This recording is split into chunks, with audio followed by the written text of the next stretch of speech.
If you are in Kenya on the 15th of February 2024, you will definitely want to watch this video to the end. Why am I saying this? Because guys, Kenya Shillings has shocked us. We woke up on the 15th of February 2024 and none of us could believe what we were seeing. The Kenya Shillings significantly appreciated against the dollar. That is the longest appreciation it has done, I don't know for how many years. The last time it made such a move, we can't even remember. So if you are here yesterday, then I want you to sit down and just watch as we try to break down what exactly happened in Kenya when we are talking about the Kenya Shillings against the dollar. And this is a channel where we try and break down information from an informed perspective. We try to be different. We try to understand concepts deeper rather than just throwing words right, left and center. People have been calling me, telling me to say something about what happened yesterday.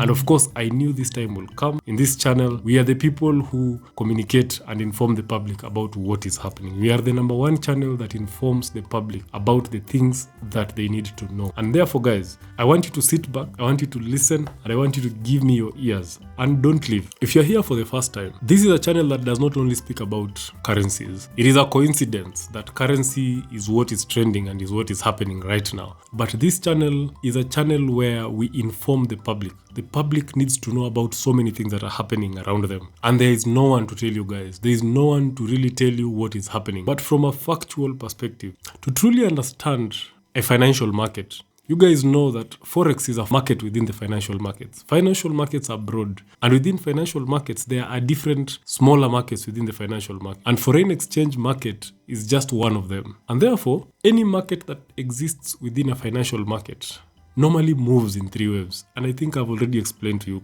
guys on my TikTok, for those people who follow me on TikTok. Markets move in 3 waves. And what we mean by market moving, information gets to people in different stages. There are people who normally get information first, then the next people get that information, and then the final people get that information. Now, normally, if you're an outsider and you're looking at this market, to be in the right place at the right time, you need to pick the signals that are given to you by the first wave of people.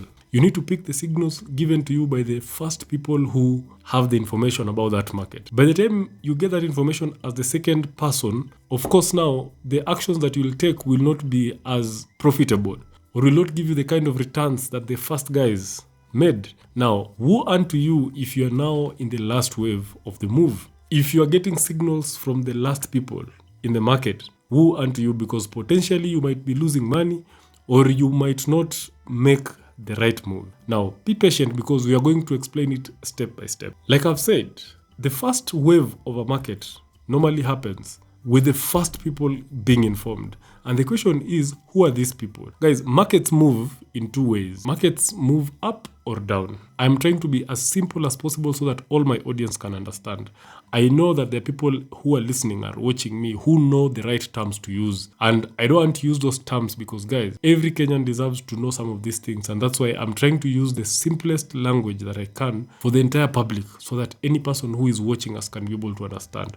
So as I am speaking about markets moving upwards and markets moving downwards, what was happening yesterday is that the Kenya Shillings was gaining against the dollar. But that is not what has been the case. It has been losing against the dollar for a very long period of time, almost 6 months now. And that was a surprise to the market. Markets normally move because they are replicating the opinions and the feelings and the behavior of people.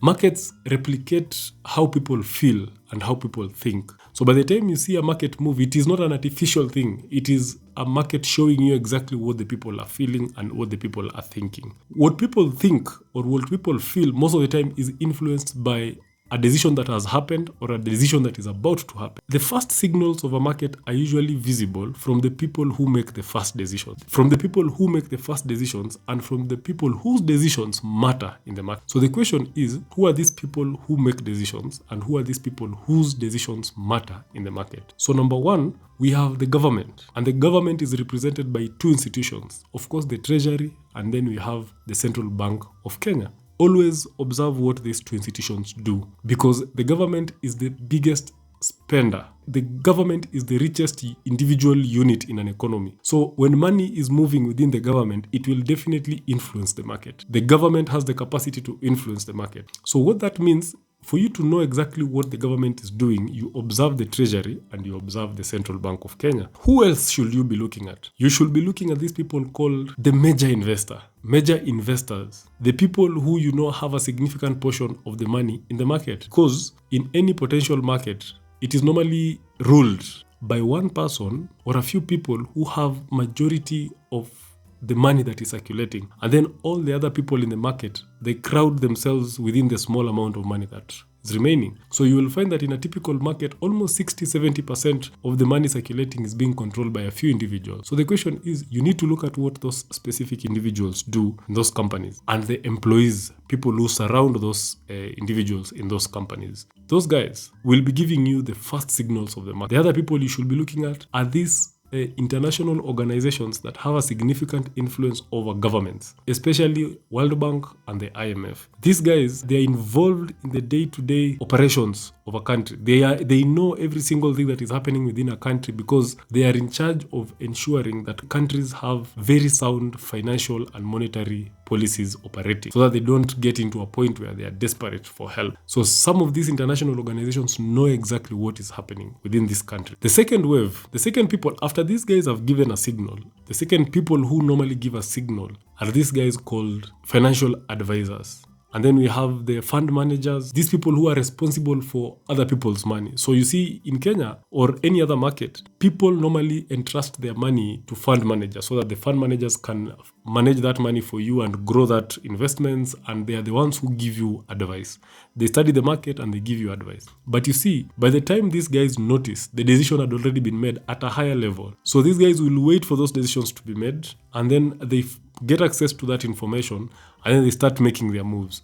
But by the time they're making moves after consuming the information that these first level guys have provided, that is when they start making their move. So this is the second level of the wave of signals that happen in the market. And then finally now we have these last guys. And the last people normally are these people called the media, the public, me and you. The media will pick this information from these fund managers, or most of them from these financial advisors. They will look out for data and information that has been provided some of the times from these fund managers and these financial advisors. And by the time that information gets there, that is when the media puts it out to the public. And by the time the public is consuming that information, the market already had taken a completely different direction, or it had reached the end. It was now taking another turn. By the time the public is consuming that information, it has taken another turn. Now, let's come back now closer home to what happened. There are some specific activities that happened in Kenya prior to what happened yesterday. And these activities are very instrumental into helping us to understand exactly what happened. Number one,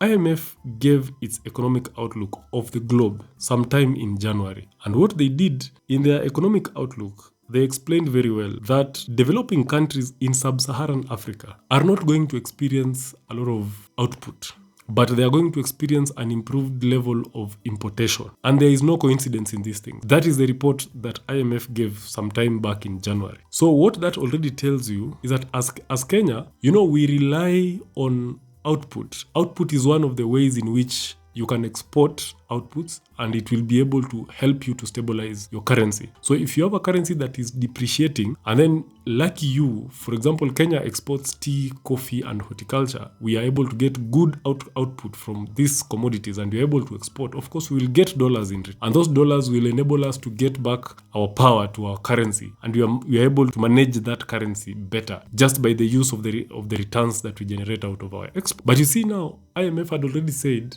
that the output might not be sufficient because the country is not expected to produce as much as it has done before. So the output avenue was not very viable in the short run to stabilize our currency. And you can go and look at that data because I've looked at it. It is very clear that we have not done so well. In fact, we have not even reached the output level we were pre-pandemic period. Countries are still recovering, and we are also still recovering from that. So it means our output has not been sufficient enough to help us to, of course, stabilize this currency that we have been trying to stabilize for the last 6 months. So what then does that leave us with? And after saying that, IMF approved a loan, and that was on the January of 18th. A loan worth 684.7 million. It's called an EFF loan. If you guys know the definitions of those loans, I don't need to explain it for now, but they approved a loan of 684.7 million if we are not able to generate dollars from our export, but we have gotten money and this loan was approved and disbursed, that even though our exports have not been doing so well, we have gotten some dollars that came through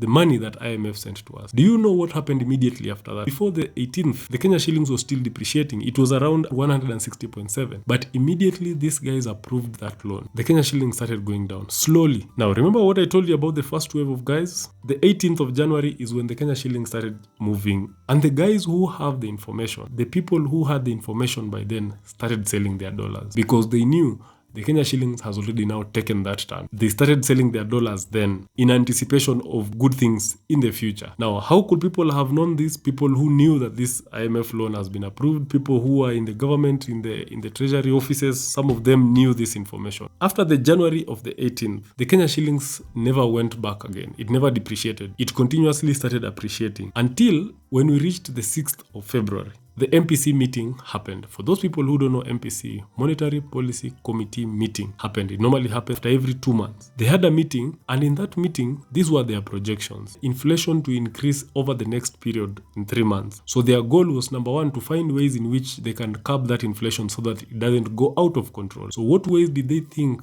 they can try to manage that inflation? They thought, why can't we increase the interest rates? Because guys, you know, increasing the interest rates normally has a way of stabilizing the exchange rate. And when it stabilizes the exchange rate, that means that our imports will be cheaper, and as such, it will bring down the prices of commodities. In the wisdom of the MPC, they decided to increase the CDR rate, and that of course will stabilize the Kenya shilling slightly. That was intended to stabilize the Kenya shilling slightly so that at least they can try to manage inflation. Because if you look at the month of January, inflation jumped back up from 6.7 in December to around 6.9. So the MPC had an intention of doing that. Even despite everything, that already tells you that the Kenya shillings was bound to go back down slightly. Then immediately after the 8th, something else happened. The treasury guys approved, they accepted a tender offer to purchase its 2024 notes on the Eurobond. I will not go into details about this Eurobond because guys, I am going to do a whole video about this whole Eurobond. But for people who don't know, the previous Eurobond that was taken during Uhuru's time in 2014 was maturing in 2024 and it is supposed to be repaid in June. Now the question is, where would we have gotten that money, guys? Our government is in deficit. It is even operating a deficit budget. We have borrowed. We have serious problem with our debts. Where will we get that money to repay that money in June? If that time came and we are not able to pay that Eurobond, guys, I don't think you guys want to know exactly what will happen. But don't worry, I will do a whole video on the Eurobond and I'll explain to you what could have happened or what will happen in the event we are not able to pay that. And by so doing, immediately after the 7th, after the treasury did that, the Kenya shillings went now further. It started going down. It started appreciating very quickly. And it is at this particular point in time that the gentleman I'm talking to you, the second wave now picked up. And the second wave are these guys in the banking sector, these guys in, of course, these financial advisors, these fund managers. They picked that information immediately after that, between the period of between 7th and 8th. And like I told you, the second wave of guys, they are characterized in the market usually as people who take actions when the market is on its way further down or when it is on its way further up. So by the time you see your fund manager taking a step, just know that that market is still not yet at the peak or at the trough. So by the time these guys were taking steps on the 7th, the 8th and the 9th, it was very clear that the Kenya shillings was to keep going. It was to go even further, because by the 7th, by the 8th it was at 160.18, by the 9th it was at 160, and then by the 12th, now on Monday, it was at 159. And then finally, something happened. The London Stock Exchange issued a statement, a public notice, indicating on the 14th now. And by the 14th, the Kenya shillings had already hit 156. Not so far from the 160 that it was. It had already hit 156.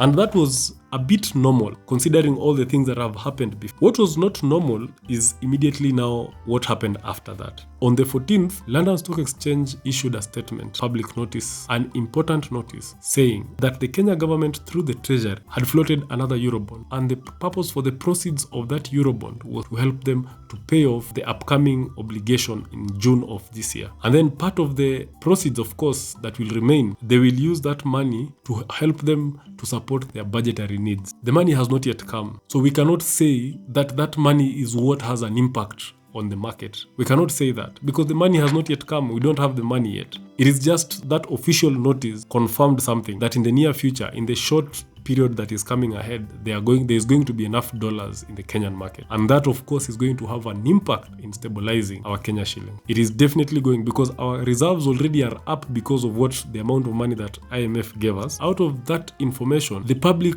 panicked, because immediately after the 14th, now the Kenya shillings went, and on the following day of 15th, that was yesterday, it was at 145, and then it went down to 144 until it has now stabilized today at 145. That was a very significant move. That was the last wave, because it is on the 14th that the media started communicating to the public about the Eurobond. And that information was printed on the 14th of February on the London Stock Exchange. Then the public suddenly got wind of that information, and the public panicked because they thought the Kenya shillings is going to appreciate further against the dollar because now of that information. There is no an economic explanation that I know. Maybe there is somewhere else, but there is no an economic explanation that I know that could have explained that significant increase in the Kenya shillings, or the appreciation of the Kenya shillings within that short period of time, rather than panic. Because like I told you, markets communicate the feelings and the thoughts of the general public, or the investors who are the general public. That behavior, when you look at human beings and that behavior and the specific action that had happened,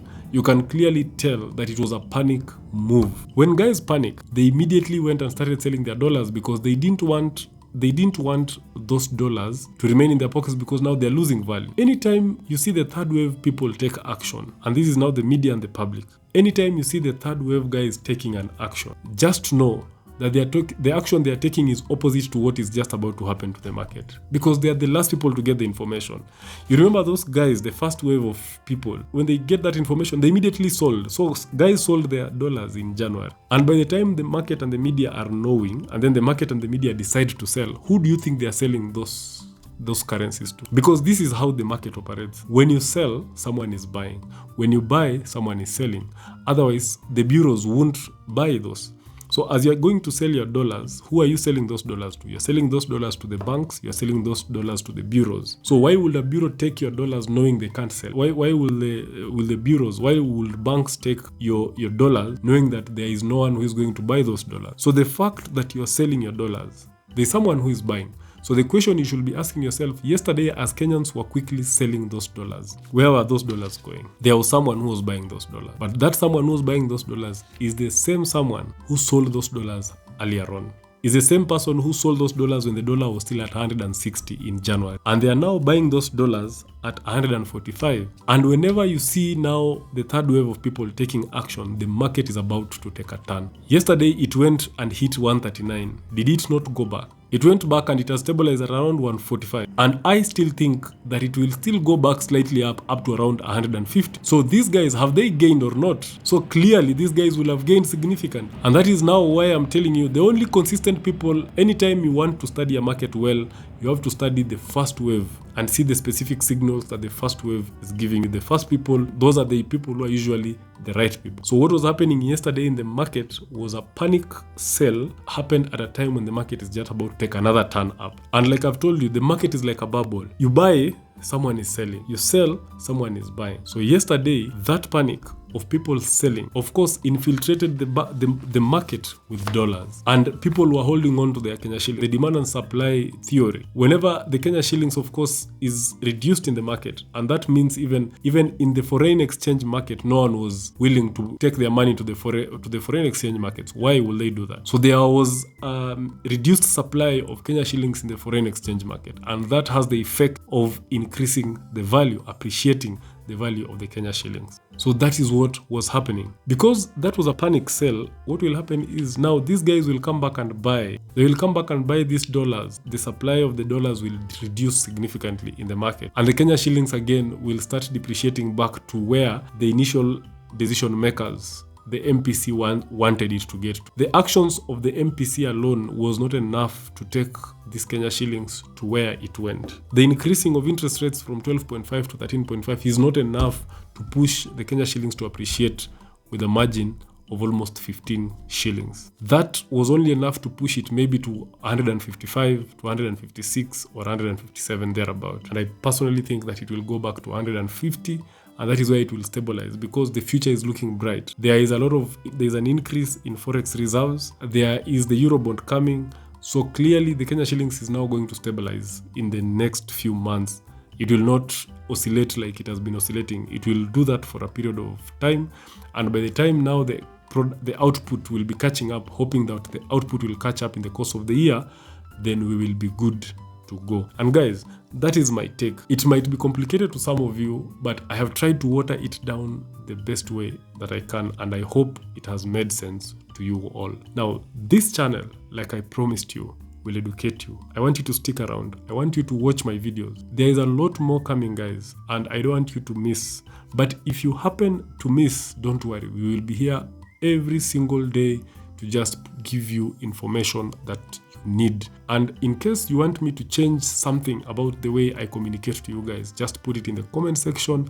I will adjust for the sake of your understanding. See you guys. I can't wait to see you again on the next episode.